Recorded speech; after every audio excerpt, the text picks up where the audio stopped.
Ma chi so vede i piccirilli quando crescono? Madre da madre pure aveva sto piccirillo nico vicino su piccirillo non parlava. La madre preoccupata dice madre ma come fare che sto piccirillo non mi para? Fa 2 anni sto piccirillo non para.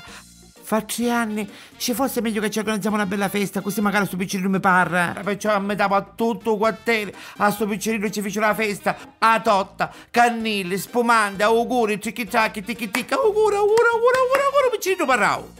O piccirillo parlavo. Nonno. L'indomani mosse un nonno. Ma non ci fanno caso. Sto piccirillo penano non parla più.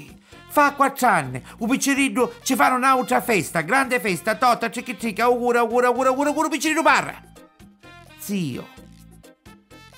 L'indomani mosse un zio. Pipeda madre. Così toccava a destra, così toccava a sinistra. Sto piccirillo penano non continua a non parlare più. Finalmente faccio inganno e ci fanno un'altra festa. Auguri, cicchi, bommitte, rialette, baci, abbraccio, piccirillo, parra! Papà! Oh, non mosso vicino in casa?